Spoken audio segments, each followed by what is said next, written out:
12 years, 12 long years. After 12 long years, Canada and India were sitting across a table to finalize their free trade agreement called Comprehensive Economic Partnership Agreement. But soon after the talks started, it got suspended because of the occurrence of a murder. Almost 2 months back, a Canadian Sikh individual called Hardeep Singh Nijjar got killed in the Canadian province of British Columbia.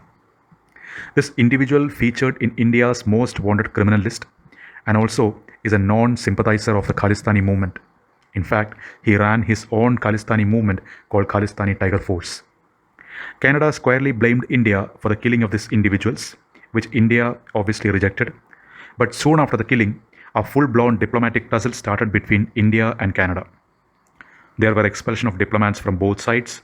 India was issuing a travel advisory to its citizens who were traveling to Canada, which Canada obviously rejected. And then India has suspended issuing visas to Canadian citizens for the foreseeable future. Now, we are going to discuss in this podcast the shape of India-Canada bilateral relationship in the backdrop of these political events, the Khalistani movement, the Sikh politics in Canada, and the future of the Khalistani movement. Everything is going to be covered in this podcast. So before we begin into the detailed discussion, we have to have a comparison between Canada and India. Canada is a North American country. It's a very vast country. The size of Canada is almost 3 times as that of India's. But that doesn't mean that the entire Canada is habitable terrain. Only 12% of Canada's terrain is inhabitable, which means the population of Canada is very small. On a scale of comparison with India's population, we can say that Canada's population is only 0.025% of India's population. If we compare this population with any of the Indian states, it roughly translates to be the population of Kerala or population of Assam, 3.5 to 4 crore. That is the population of Canada. But it doesn't mean that the Canada's economy is a very small economy. No, Canada is actually a developed country whose economic size is almost 60% of the GDP of India. Owing to its small population, the per capita income of Canada is almost 7 times that of India's. Yes, Canada is a developed country. Now, in terms of the bilateral trade relationship between India and Canada, Canada is not a significant trade partner of India. In fact, in terms of the trade volume, it doesn't feature in the first 25 countries with which India has significant trade. In 2022, the bilateral trade between India and Canada were roughly 9 billion, which is very small when we compare it with India's bilateral trade with US, which stands at 128 billion, and India's bilateral trade with China, which stands at 74 billion. But irrespective of the small bilateral trade, there is more to India-Canada relationship. That is immigration and students. In fact, in Canada, 40% of the international students are from India.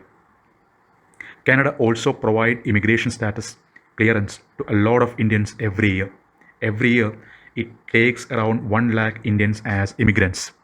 Why is Canada providing immigration clearance to a lot of Indians? It is because Canada needs workforce for its development.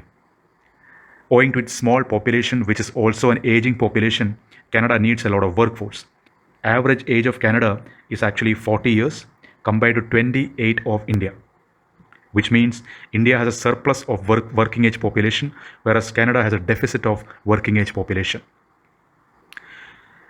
In fact, the Indian population or population which identify as Indians constitute 3.7% of the population of Canada. This 3.7 translate to be 18 lakhs in numbers. Of this 18 lakhs, almost 50%, that is 8 lakhs, constitute Sikh population. This takes us to the politics of Sikhs in Canada.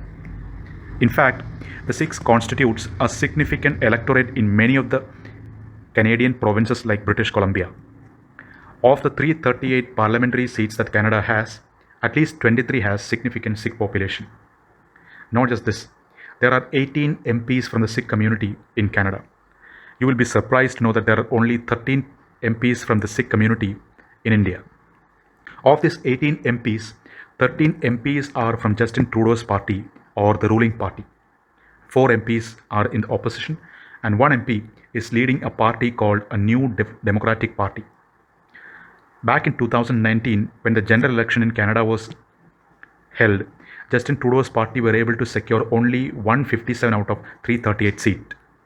That means it fell short by almost 22 seats. So then this new Democratic Party, which is headed by a Sikh MP himself, extended his support to Justice Trudeau's party, and therefore there are 14 MPs on the side of Justin Trudeau, aligned with the ruling coalition. Now, this makes Justin Trudeau too much dependent on the Sikh MPs for running the government. And that is one reason why he is not able to oppose the Khalistani movement in an effective manner. Now, we have to see the history of Khalistan and what it actually means. In fact, Khalistan is an imagined separate nation state for the Sikh community by constituting the Punjab region from the Indian nation as well as from the Pakistan. This movement started back in the 1940s as an autonomous state for the Sikh community within the Indian constitution. When it started as an autonomous movement for the Sikh, the government of India thought that it would be a legitimate movement and hence carved out a separate state with Sikh majority called the Punjab state. But soon afterwards, by the 1970s, this movement turned very violent. The Khalistani sympathizers, led by Jarnail Singh Bhindranwala, started killing moderate Sikhs and Hindus in Punjab. The Khalistani sympathizers have captured the Golden Temple, the Sikh holy shrine in Amritsar, and stockpiled weapons inside the Golden Temple. Finally, the government of India decided to act militarily and conducted a Blue Star operation in the Golden Temple, which flushed out Jarnail Singh Bhindranwala and other terrorists. After this killing, Prime Minister Indira Gandhi, India's first woman Prime Minister, was killed by her own Sikh bodyguards in 1985. This was followed by anti-Sikh riots in the streets of Delhi, in which almost 2,000 Sikhs were killed in cold blood.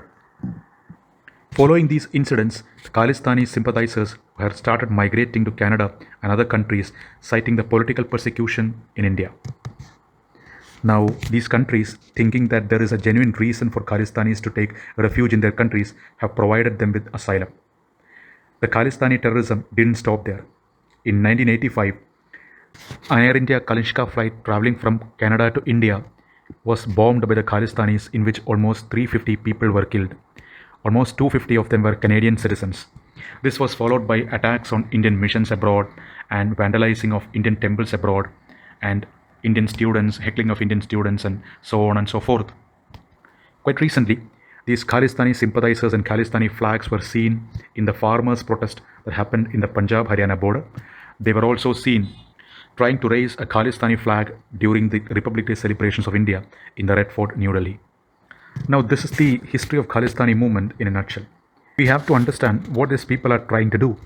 Sitting in a different country and trying to carve out a nation state out of the Indian territories, it doesn't make much of a sense, right? Absurd.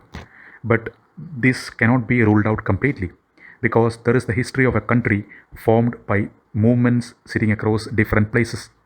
That is Israel. The Zionist movements across the world has culminated in the creation of a different state, a new nation state in 1948 called Israel, with the help of the Western powers. Probably the Khalistanis are trying to replicate the same, even though the situations that led to the creation of Israel and the Khalistani issue are completely different. Arabs were not very powerful, so Israelis could easily carve out a nation state from the Palestinian territories.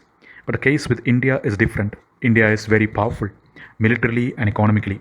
Therefore, one can say without a doubt that the Khalistani movement is bound to fail. Now, there are different reasons as to why I will say that the Khalistani movement will fail. The first and foremost resistance against the Khalistani movement is the patriotism among Indian Sikhs. In fact, there is an army regiment called Sikh Regiment, and the Sikh community features in large numbers in the police forces and armed forces of India. Secondly, the movement's presence in India is insignificant. If your foot soldiers are outside the country and if you want to carve out a nation state in India, it's going to be very difficult, right? The third thing is India's rise as a powerful country. As I have said, India will become a 10 trillion economy, if not tomorrow, then day after. By that time, India will be very strong economically and militarily, and also will be a very influential country among the world nations. And it is in the interest of countries like US, European Union, and other democratic countries to side with India because everyone in this world, every country in the democratic world is watching China's rise with suspicion. And these countries see India as a pivotal power to counterbalance the rise of China. And that is the reason why India features prominently in the Quad and Indo Pacific strategy of the US, etc. To put it in simple words, India will be very much within its capability to protect its core interests that are sovereignty and integrity. The next reason is unviable nature of the imagined Khalistani state. In fact, the Khalistani state, if at all it is formed, is landlocked between two rival countries which are also nuclear powers, India and Pakistan. It doesn't have connectivity and it doesn't have access to the sea. Such a state is hardly viable. Secondly, a majority of the imagined Khalistani territory lies within the Islamic State of Pakistan. There is hardly any Khalistani movement there. There is no way an Islamic regime like Pakistan would succumb to the demand of Khalistanis to provide their territory for creation of a Sikh kingdom.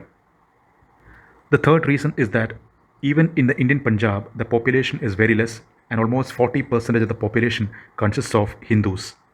And in the 60% of the remaining Sikh population, 90% are patriotic Indians. Or there will not be much people to support the Khalistani movement itself. Even then, it's a serious affair because it is challenging the sovereignty and integrity of India. What can India do in this regard?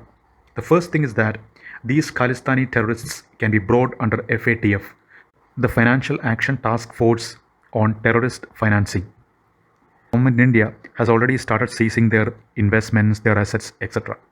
Secondly, India can put pressure on the Canada and other countries to desist itself from supporting the Khalistani terrorism. The third thing is that India can even attempt a regime change in Canada. In fact, I doubt that is what is unveiling in Canada because with all these events, Justin Trudeau's ratings have plummeted like anything in Canada. So, is India attempting to try a regime change in Canada? Well, it's an open-ended question. It's left to anybody's guess.